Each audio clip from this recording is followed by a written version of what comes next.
Ah oui, Diego. Et ce voyage va être comme une lune de miel pour ces deux-là, hein? Donnez-moi ça et posez-les vers ici. Nous allons trinquer pour cette heureuse rencontre. Tu m'entends? Que tu rendes Miguel heureux.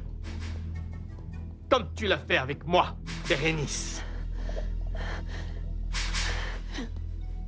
Prenez vos verres. J'ai dit qu'on allait trinquer. On y va. À toi, mon amour. À ces 3 années d'enfer continu que tu m'as fait passer. Pour les 3 années de mensonges, d'hypocrisie et de sales coups. Santé. À ces 3 mêmes années passées à te supporter, à ces 3 années de misère, à ces 3 années où tu m'as obligé à me contenter des restes d'amour que tu avais pour Paloma. Santé. Santé à toutes tes trahisons, Diego. Ça n'était que le premier toast, tu m'entends? J'en ai encore tout plein à réciter, Bérénice. Diana, mon amour, je crois que nous devrions les laisser arranger leurs différends tous les deux. Nous devrions rentrer chez grand-mère pour discuter. Salopard! Très bien. Le toast suivant, je le porte à vous deux. À votre prochain voyage. Et comme je suppose que l'enfant, mon enfant, va être un fardeau, il reste avec moi. Ah non, cet enfant n'est pas ton fils. Alors il va partir avec nous, c'est bien compris? Quel dommage, Bérénice. Mais tu me l'as dit toi-même. Il te manque encore la permission du père pour que l'enfant quitte le pays. Et comme je suis encore légalement le père, moi, je ne vais pas te donner cette autorisation. Vous partez tous les deux, mais l'enfant, il reste avec moi. Ne dis pas d'idiotie pareil, Diego. Je suis la mère de cet enfant. Tu n'as aucun droit sur lui, est-ce que c'est bien compris? Tant que toi et moi, nous ne serons pas divorcés, ça, légalement. Nous continuerons à avoir exactement les mêmes droits. Et au moment où on signera ce divorce, je vais me battre pour obtenir la garde permanente. Même si tu ne le crois pas, je l'aime comme si c'était mon fils. Et je vais faire tout ce qui est humainement possible pour le protéger de toi, tu m'entends? Mais à quoi est-ce que tu joues, Diego? Le petit Ricardo n'est pas ton fils. Tu ne vas rien pouvoir faire du tout pour le garder, tu m'entends? Tu n'as aucun droit sur lui. En attendant que le véritable père réapparaisse et le réclame, hein? Je n'abandonnerai pas. Le père de Ricardo est juste en face de toi. Ici, tu m'entends? Miguel est le père de mon fils.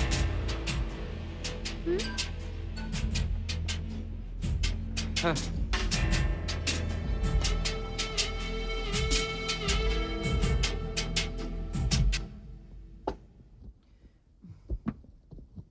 Pourquoi est-ce que tu ranges tout, Elena?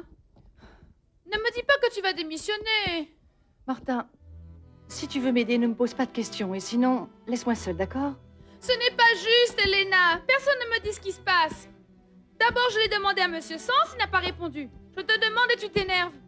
Moi aussi, je travaille dans ce bureau. Pourquoi vous me mettez toujours de côté? Personne ne te met de côté, d'accord? Ce qui se passe, c'est que... il y a des décisions qu'il faut finir par prendre. Et comme moi, j'ai fini par prendre celle qui me convient, eh bien, je dois préparer mes affaires pour m'en aller. Je ne sais pas comment je vais faire pour transporter ce cadre. Ça veut dire que tu pars.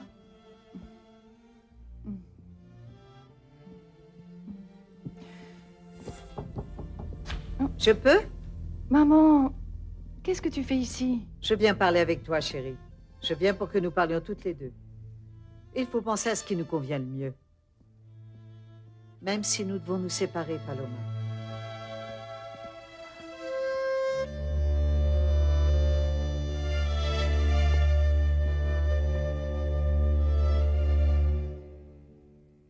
Nous devrions chercher... Non.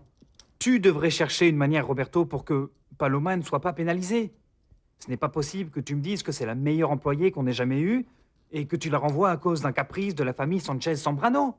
Écoute, Mariano, la présence d'Elena au conseil sera toujours une bombe à retardement. Tant qu'Inès et que sa chère famille, pour une raison ou pour une autre, chercheront à provoquer l'affrontement de trop, celui qui la fera basculer et qui mettra un terme à sa carrière. Ah, et alors? La renvoyer, c'est une manière de la protéger? Tu sais bien que ce n'est pas mon intention, Mariano. Alors tu n'as pas d'autre solution? Roberto, que devient sa carrière? Que fait-elle de l'expérience qu'elle a acquise toutes ces années? Elle la jette à la poubelle? Pourquoi tu ne peux pas et tu ne veux pas la placer au-dessus de cette famille? Tu dois convaincre Elena que la meilleure solution, c'est d'aller à Londres. Moi, je me charge du reste.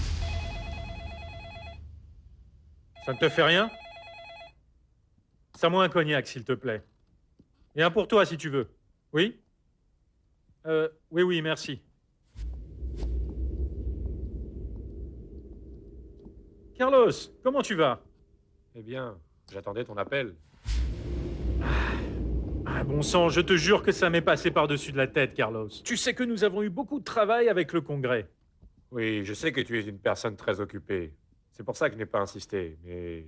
Non, s'il te plaît, écoute, attends un peu. Attends, bon... Oui, j'aimerais beaucoup que nous nous voyions bien jeudi prochain. Est-ce que tu tiendras ta promesse?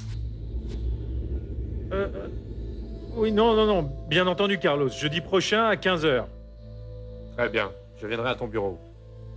Roberto, je n'ai pas besoin de te rappeler que c'est une affaire très délicate. Et toi seul pourras prendre les mesures nécessaires, quand je t'aurai mis au courant de ce qui me préoccupe depuis si longtemps. Je te comprends, je te remercie, Carlos. Non, bien sûr que oui, on se voit jeudi. Quoi? Une autre mauvaise nouvelle? Il semble que oui. Et pour ne pas changer, cela a aussi un rapport avec la famille Sanchez-Zambrano. Avec Fabian, plus précisément.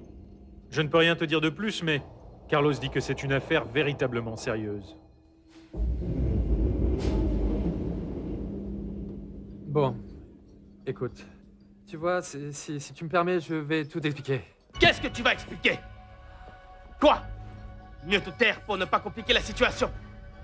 On va plutôt continuer à trinquer. Maintenant, au père de mon fils. Et aussi à la mère. Ça suffit, Diego. Ce petit jeu est tout simplement pathétique. Toi, tu es pathétique. Oui, tu as raison. Ce petit jeu commence à devenir ennuyeux, mais avant, laisse-moi t'avertir d'une chose. Je ne vais pas te laisser gagner le divorce. Je ne vais pas te laisser retourner à l'appartement. Et surtout pas te laisser prendre mon fils. Et qu'est-ce que tu vas faire pour m'en empêcher? M'accuser devant le juge de conduite immorale? C'est une bonne idée, tu ne crois pas? Ah, s'il te plaît. Peut-on parler de moralité à quelqu'un quand on n'en a pas? Tu t'es marié avec moi par désespoir. Pour oublier une femme que tu n'as finalement jamais oubliée. D'ailleurs, Diego, avoue, tu m'as trompé pratiquement tous les jours pendant nos 3 années de mariage. Tu m'as menti à moi et tu as menti à ta famille parce que tu n'as jamais cessé de l'aimer. Et moi je t'ai aimé, Diego. Non, ne ris pas, oui, je t'ai aimé. Et je voulais te rendre heureux. J'ai voulu créer un véritable foyer. Et toi, quoi? Tu as répondu avec condescendance.